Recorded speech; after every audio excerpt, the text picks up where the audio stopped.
So thinking fast and slow, book by Daniel Kahneman. Certainly thinking, here, Fast and Slow by Daniel Kahneman is groundbreaking book that explores the two systems that drive human thought, right? System one is here, which is fast, intuitive and emotional. And system two is which is slow, deliberate and logical. Kahneman, a Nobel Prize winning psychologist, delves into how these systems shape our judgments and decision making, often leading to cognitive biases and errors.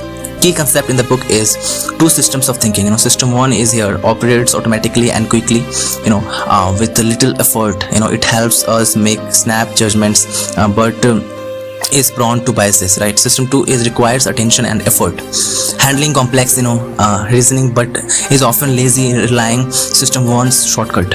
Okay, so cognitive biases and here heuristics.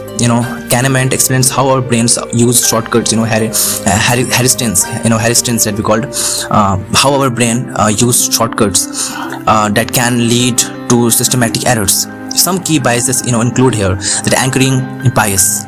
Right, anchoring bias. Our decisions are influenced by initial information, even if irrelevant. Availability, heuristic.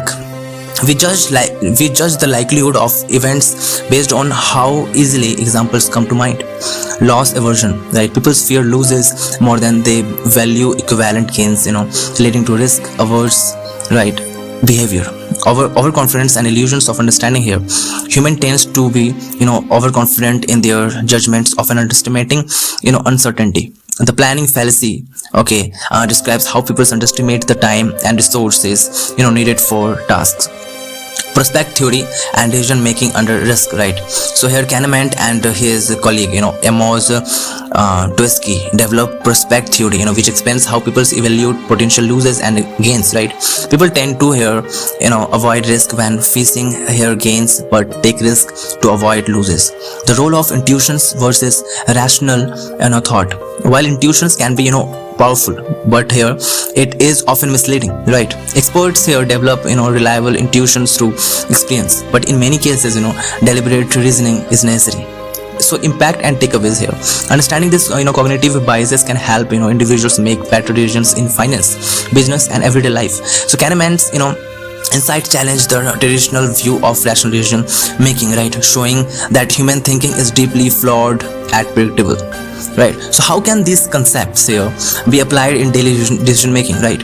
How can these concepts be applied in daily decision making, right? So Kahneman's ideas offer powerful insights into everyday decision making, so helping us avoid cognitive traps and make more rational choices. Here is how these concepts can be practically applied. So recognizing system 1 versus system 2 thinking, quick decision. System 1, routine choices here like what to eat or which route to take can rely on intuition. Complex decision is here system 2, important choices like finance, investment, job decisions and ethical dilemmas should engage deliberate thinking. Okay, so managing cognitive biases. Anchoring bias here, when negotiating a salary or making a purchase, be aware of initial figures influencing your judgment. Availability, heuristics here, avoid making decisions based on recent vivid examples here that fearing air travel after hearing about crash.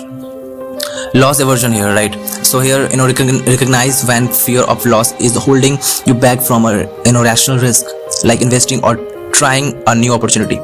Okay, overcoming here overconfidence. Avoid the planning fallacy. Okay, when starting a project, assume it will take longer than expected and plan accordingly. Seek object data instead of relying on gut feelings, right? Gather evidence and expert opinions for major choices. Making better financial decisions here. Prospect theory, instead of avoiding risk completely, evaluate them rationally. Don't reject a good investment just because it involves some risk. Mental accounting, be aware that money is fungible and don't separate finances emotionally. Example, keeping vacation money, right, untouched while struggling with debt. Improving professional and personal choices. Slow down when necessary. Big life decisions should not be rushed.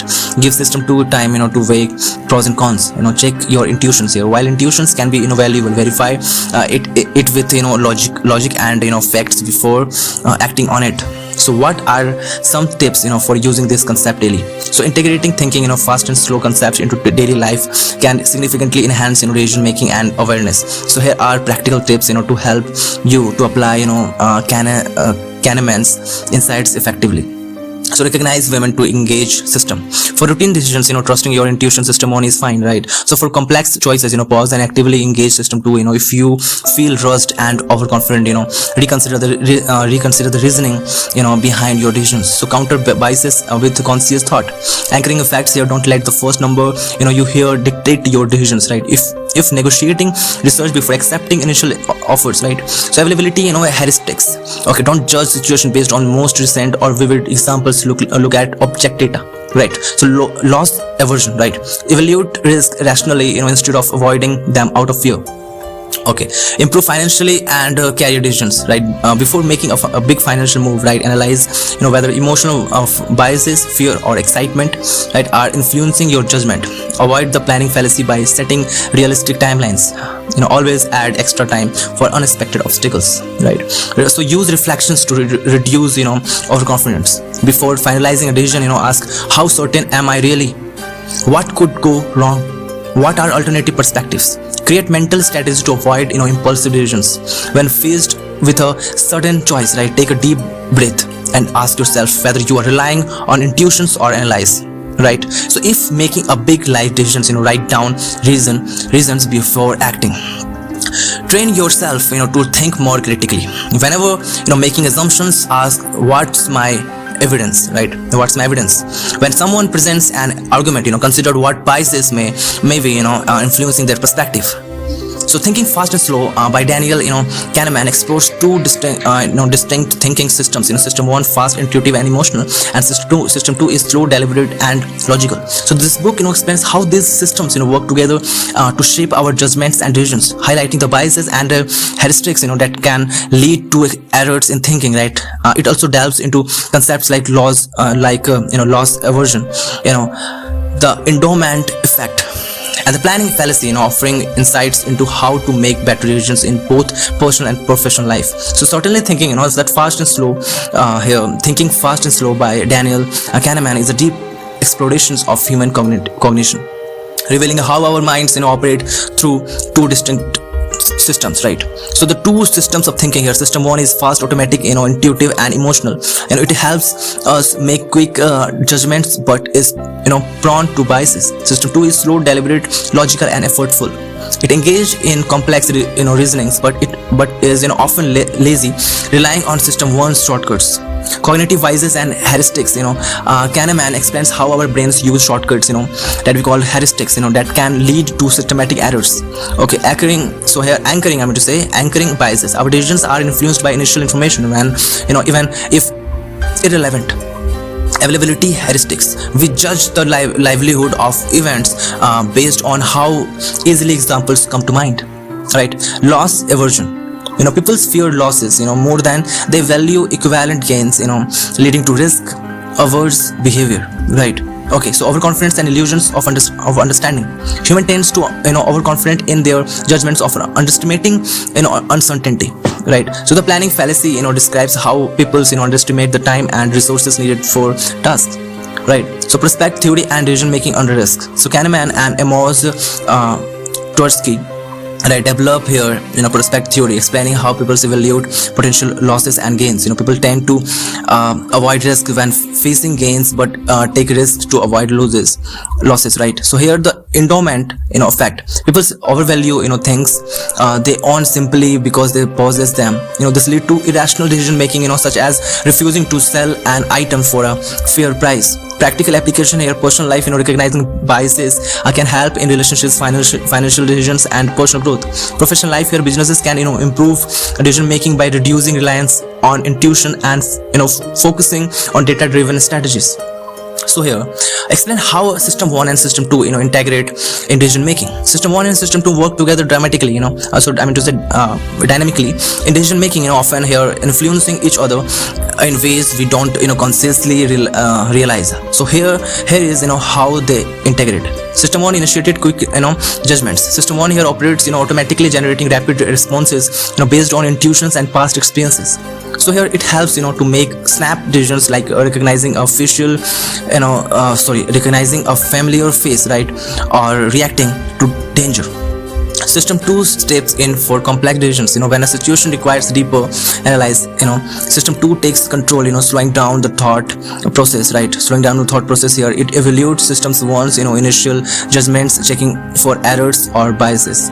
System 1 influences, system 2 here, right? So even, when system 2 engaged, system 1's biases and heuristics, can shape reasoning. For example, if system 1 quickly associates a person with her trustworthiness, right, system 2 may realize and rationalize that belief instead of questioning it.